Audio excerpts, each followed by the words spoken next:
Bonjour les As, voilà, je suis Nathalie Janson, je suis professeure associée à l'école de commerce Neoma qui est située en Normandie en France et j'ai hâte de répondre à vos questions.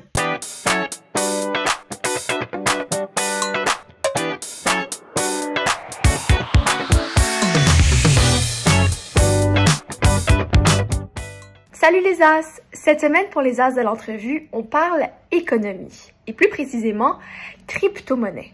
La crypto-monnaie, c'est une monnaie qui est 100% en ligne et qui n'appartient pas à une banque ou à un gouvernement comme c'est le cas de l'argent qu'on utilise tous les jours comme les dollars. Tu as sûrement entendu parler de la plus connue, le Bitcoin. Pour nous expliquer tout ça, j'ai rencontré Nathalie Janson qui est professeure dans une école de commerce en France. Elle a répondu à 5 de vos questions, on y va. On commence avec ProGaming. Pourquoi la crypto-monnaie a été inventée? Alors, très bonne question de ProGaming. Alors, il faut savoir que la première, la reine d'entre elles, c'est le Bitcoin. Et lorsqu'on écoute en fait les spécialistes, finalement, on se dit qu'il y a 2 raisons essentielles pour lesquelles elle a été inventée. La première, c'est parce qu'en fait, on avait un problème de paiement, de sécurité de paiement sur Internet. On est effectivement en pleine expansion dans les années 2000 du commerce en ligne. Et en réalité, on a des moyens de paiement, mais qui sont faiblement sécurisés. Alors ça, c'est une première voie, c'est-à-dire qu'il fallait trouver absolument un moyen de faire prospérer le commerce électronique en ligne en mettant à l'abri les personnes qui l'utilisaient. La deuxième raison, c'est qu'en fait, c'est issu d'un long mécontentement de la monnaie, de la façon dont la monnaie était gérée, surtout aux États-Unis. Donc, beaucoup de tentatives et de projets se sont développés autour de cette idée qu'il fallait rétablir un peu de, je dirais, de discipline dans la gestion de la monnaie. Pour faire comprendre, en fait, quelle est la différence entre le Bitcoin et ce que vous utilisez quand vous réglez des transactions entre vous, lorsque vous jouez, lorsque vous achetez sur Internet, c'est qu'aujourd'hui, lorsque vous utilisez donc en général un moyen de paiement, une carte bancaire, il y a bien une information qui dit Jérémy va payer Isabelle et lorsque ça arrive, en fait, ce sont les banques qui vont ensuite se parler pour pouvoir régler cette transaction. Donc, vous voyez, en fait, il y a des intermédiaires. C'est ça la grande différence entre aujourd'hui le Bitcoin et notre système existant, c'est-à-dire qu'effectivement, c'est ce fameux paiement de pair à pair, donc direct, et qui n'implique aucune autre institution pour qu'il soit finalement complètement validé et sécurisé. On poursuit avec Snefrou le Minou. À quoi sert la crypto-monnaie si on ne peut rien acheter avec? Pour répondre à la question de Snefrou le Minou, dans nos pays, effectivement, on a peu envie d'aller payer avec un autre moyen qui irait payer directement. Parce qu'en fait, on a nos habitudes et qu'on voit pas pourquoi on en changerait. Même si c'est possible, aujourd'hui, vous pouvez payer dans tous les pays, le Canada, n'importe quel pays, on peut payer en Bitcoin. Il y a effectivement certains commerçants qui proposent cette option ou certains terminaux de paiement qui le proposent. Mais effectivement, vous n'êtes pas forcément très informé sur cette possibilité. Alors, en revanche, le Bitcoin est beaucoup plus utilisé dans des pays où finalement le système bancaire n'est pas très fiable. Et malheureusement, il y a beaucoup de pays sur Terre où en fait c'est le cas. Alors c'est le cas, évidemment on pense tout de suite à beaucoup de pays d'Afrique qui ont des systèmes de paiement qui ne sont pas toujours très faciles. Et souvent on a essayé effectivement de développer des solutions alternatives. Alors, effectivement, en Afrique, ce qui bloque souvent, c'est l'accès à Internet, parce que vous avez bien compris que le Bitcoin, effectivement, il ne peut pas exister sans l'électricité et sans un accès à Internet.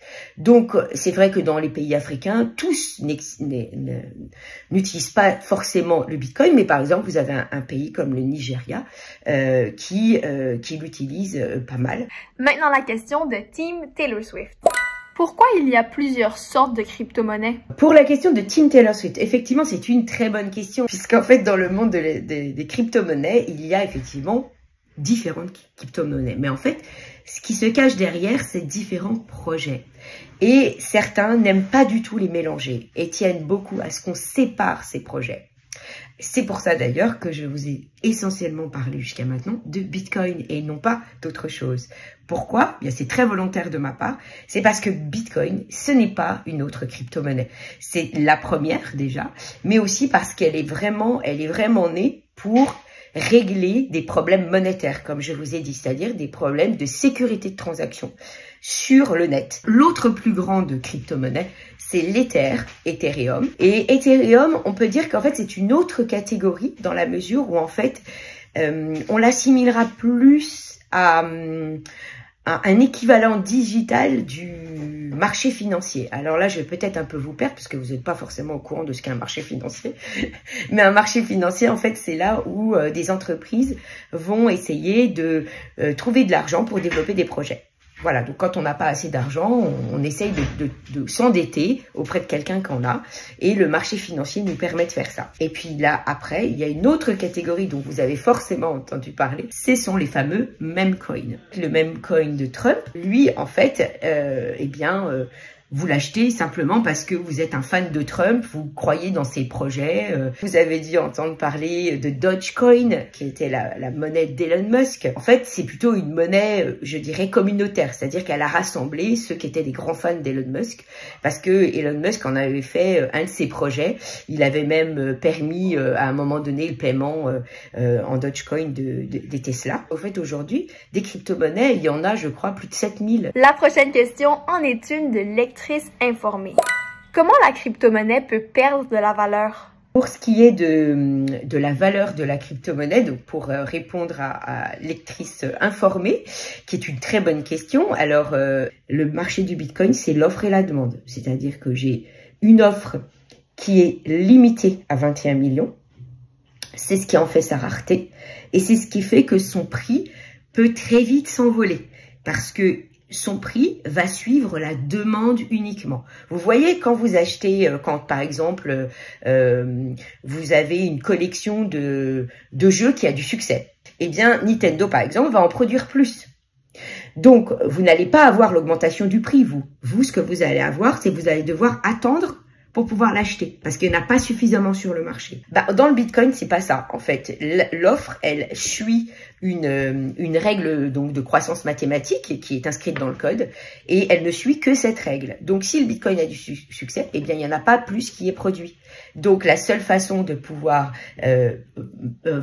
restreindre la demande, c'est que le prix augmente tout simplement. Donc, dès lors que le Bitcoin est très demandé, son prix augmente très fortement. Donc, c'est vraiment la demande qui explique le prix du Bitcoin. Donc, techniquement parlant, le Bitcoin peut avoir un prix égal à 0 le jour où plus personne n'en voudra. Et on termine avec Lolo Animaux.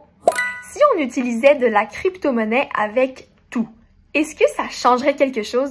Alors, cette question de Lolo Animaux était vraiment très existentielle. Évidemment, tous ceux qui sont des grands supporters de Bitcoin vous diront qu'il faut tous passer à Bitcoin. Pourquoi? Parce qu'on dit qu'en fait, vous retrouvez la maîtrise, vous avez la souveraineté de votre monnaie. Pourquoi? Parce qu'en fait, vos Bitcoins, vous les possédez vous retrouvez la propriété sur la monnaie. Contrairement aujourd'hui à l'argent, bon, alors évidemment, vous pouvez encore avoir un peu d'argent, des billets dans votre poche. Et encore, en fait, elle appartient à la banque centrale, elle vous appartient pas vraiment. Alors que là, le Bitcoin, lorsque vous le détenez, personne ne peut aller les saisir, puisqu'en fait, c'est vous qui les détenez.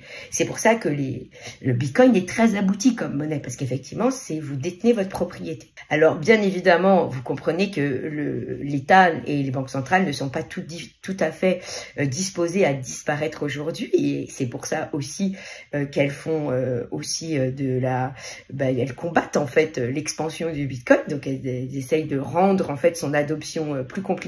La banque centrale, elle va pas laisser le terrain au Bitcoin. Enfin, elle a aucune envie qu'il y ait vraiment une forte progression du règlement Bitcoin. C'est pour ça qu'effectivement, les autorités monétaires en général vont plutôt mettre des bâtons dans les roues à son utilisation. Merci pour toutes ces questions. Je n'ai jamais douté de capacité des enfants à comprendre les choses et surtout à être d'une curiosité infinie. Et bien là, vous avez été à la hauteur puisque vos questions étaient extrêmement pertinentes. En tout cas, bravo pour ces questions encore et j'espère que vous apprendrez plein de choses passionnantes.